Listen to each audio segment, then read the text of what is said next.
Welcome friends आज हमारा topic है इम्परफेक्शंस इन सॉलिड्स या डिफेक्ट्स इन सॉलिड्स, कुछ भी बोल लो, एक ही बात है।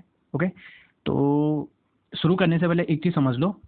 जो भी आइडियल क्रिस्टल होते हैं, आइडियल क्रिस्टल मतलब जिनमें कोई भी डिफेक्ट नहीं होता, जिन क्रिस्टल में कोई भी डिफेक्ट नहीं होता है, तो जो भी आइडियल क्रिस्टल होते हैं वो 0 केल्विन पे एग्जिस्ट करते हैं। 0 केल्विन कितना हो गया?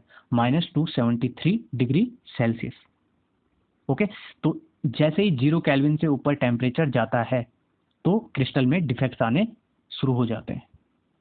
ओके, तो ऐसा क्यों होता है? टेम्परेचर देखो, टेम्परेचर इंक्रीज होगा तो कुछ बॉन्ड टूटेंगे या इलेक्ट्रॉन्स हायर एनर्जी लेवल में जाएंगे। ओके, तो वो भी डिफेक्ट्स हैं, समझ रहे हो? तो इसका मतलब क्या हुआ कि नॉर्मल टेम्परेचर पे कोई भी क्रिस्टल आइडियल नहीं होता है। ओके, कोई भी क्रिस्टल आइडियल बनाना इम्पॉसिबल है नॉर्मल टेम्परेचर पे। ठीक, तो ये चीज़ समझ गए। तो चलो स्टार्ट करते हैं। सबसे पहले ये जो चार्ट है इसको अपनी नोटबुक में बना लो, क्योंकि जो भी बुक है आपकी एनसीईआरटी है चाहे जो भी है उसमें साफ साफ नहीं दिया गया है। ठीक, तो ये चार्ट बना लो, चार्ट बना लो ताकि मैं आगे भी पढ़ाऊँ तो आप कंफ्यूज ना हो। ओके, तो चलो स्टार्ट करते हैं। इम्परफेक्शंस इन सॉलिड्स 2 टाइप्स के होते हैं। पहला है इलेक्ट्रॉनिक इम्परफेक्शंस या इलेक्ट्रॉनिक डिफेक्ट बोल लो। दूसरा है एटॉमिक इम्परफेक्शंस या इसको हम पॉइंट डिफेक्ट्स भी कहते हैं। ओके, इलेक्ट्रॉनिक इम्परफेक्शंस इलेक्ट्रॉन्स के कारण आते हैं और एटॉमिक इम्परफेक्शंस एटम्स के कारण आते हैं। एटम्स में मतलब कैटायन या एनाइंस के कारण आते हैं। ओके, तो देखो इलेक्ट्रॉनिक इम्परफेक्शन एक ओवरव्यू दे देता हूँ मैं हल्का सा। ठीक, बाकी डिटेल में तो वो आगे पढ़ाना ही है। ठीक, तो इलेक्ट्रॉनिक इम्परफेक्शंस देखो, कोई भी क्रिस्टल है अगर उसको हीट देते हो या टेम्परेचर इंक्रीज करते हो तो क्या होता है कि जो इलेक्ट्रॉन होते हैं ना वो इजेक्ट हो जाते हैं, हायर एनर्जी लेवल में चले जाते हैं, तो उस कारण ये डिफेक्ट्स स्टार्ट होते हैं। ओके, समझ गए? तो ठीक है, पहला हो गया। एटॉमिक इम्परफेक्शंस में क्या होता है, जो भी क्रिस्टल में कैटाइंस या एनायंस होते हैं वो क्या हो जाते हैं, अपनी जो साइड्स होते हैं, ठीक है, उससे हट जाते हैं। या तो क्रिस्टल से बाहर ही चल जाते हैं, लैटिस से बाहर ही चल जाते हैं, या तो क्या होता है कि वो लैटिस में कोई और साइड या कोई और क्या कह सकते हैं पोजीशन, ओके, ऑक्युपाइड कर लेते हैं। देखो जैसे ये मान लो एक लैटिस है, ठीक, क्रिस्टल लैटिस है और यहाँ पे कोई आयन है, समझ रहे हो? ये आयन हो सकता है बाहर चले जाए क्रिस्टल लैटिस से, या हो सकता है कोई और पोजीशन ऑक्युपाइड कर दे, कुछ भी करे, पर ये पोजीशन तो खाली हो गई ना, तो इसको कहते हैं वैकेंसी डिफेक्ट। क्या कहते हैं? Vacancy defect. कहाँ पे हो रहा है? यहाँ पे, जहाँ से वो चले गए, क्योंकि वहाँ पे अब वैकेंसी हो गई है, खाली हो गया है। ओके, दूसरी चीज, चलो बाहर तो चले गया, उससे हमें कोई लेना देना नहीं है क्योंकि अब वो बाहर चले गया, पर अगर वो कोई और साइट ऑक्युपाइड करता है तो यहाँ पे भी एक डिफेक्ट होगा ना, डिफेक्ट। तो उस डिफेक्ट को कहते हैं इंटरस्टिशियल डिफेक्ट। क्या कहते हैं? Interstitial defect. तो इन दोनों के कारण ही एटॉमिक इम्परफेक्शंस आते हैं या एटॉमिक डिफेक्ट्स आते हैं। ओके, समझ गए आप? ठीक, तो अब जब ये दोनों डिफेक्ट्स होते हैं, ठीक, तो देखो शुरू में उस क्रिस्टल में जो आयन रहे होंगे उनका कुछ रेशियो रहा होगा। Suppose anion to cation ratio 2:1 था पहले, ठीक, जब वो आइडियल था। ओके, उसके बाद ये डिफेक्ट्स हुए,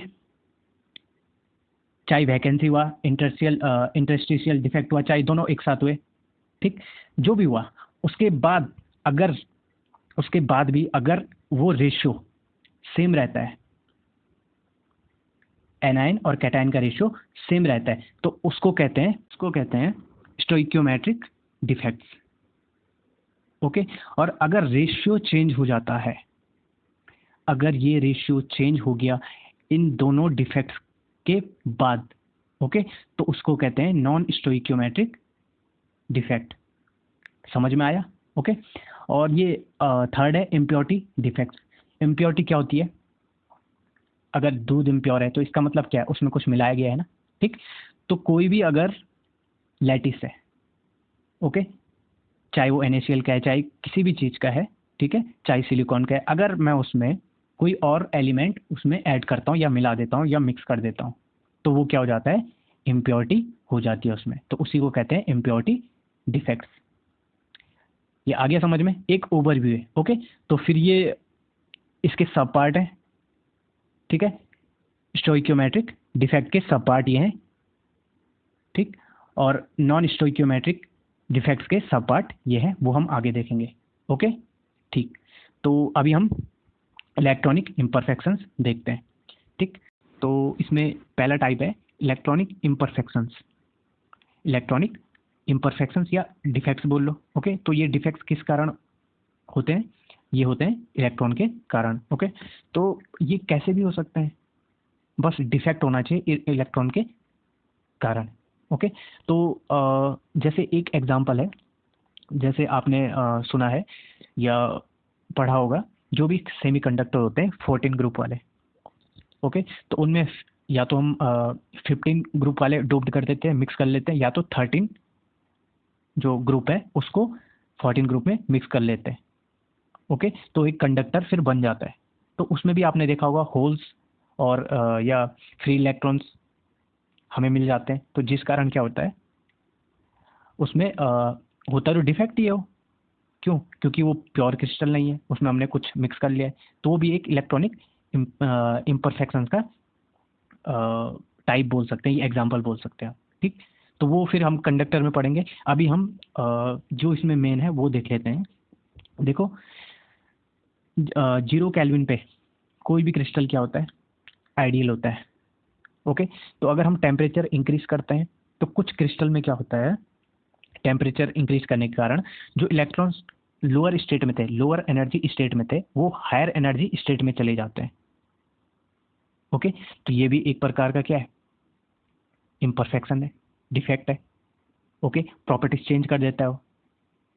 अगर वो इंसुलेटर रहा होगा तो वो क्या, इलेक्ट्रॉन इजेक्ट होने के कारण क्या हो जाता है, कंडक्टर हो जाता है वो, समझ रहे हो, ओके।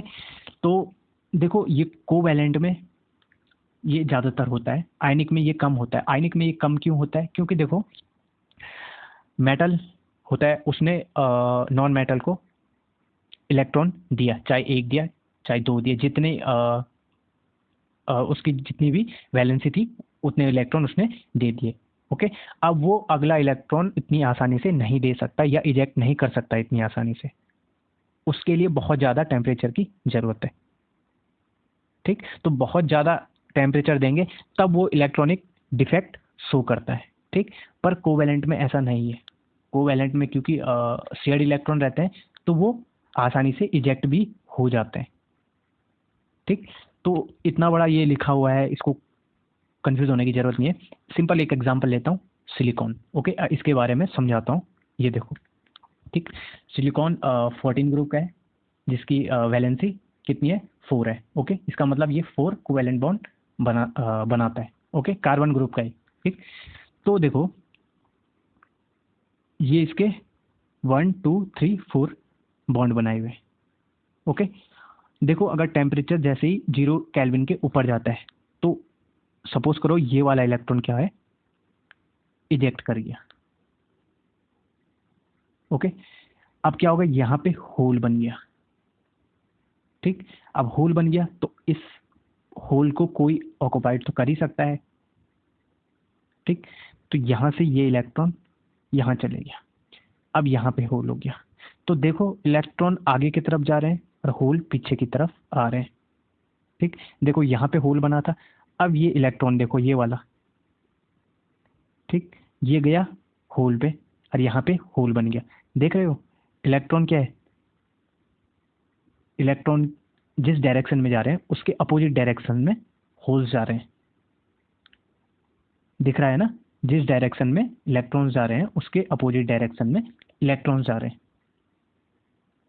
ठीक। तो ये होल्स और इलेक्ट्रॉन्स इलेक्ट्रिक कंडक्टिविटी के लिए रिस्पॉन्सिबल होते हैं,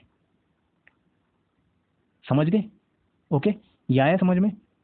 तो यही है ये पूरा, ओके, तो चलो ठीक है, थैंक यू। और एटॉमिक इम्परफेक्शंस ये अगली वीडियो में मैं आपको पढ़ाऊँगा। तो चलो ठीक है, थैंक यू।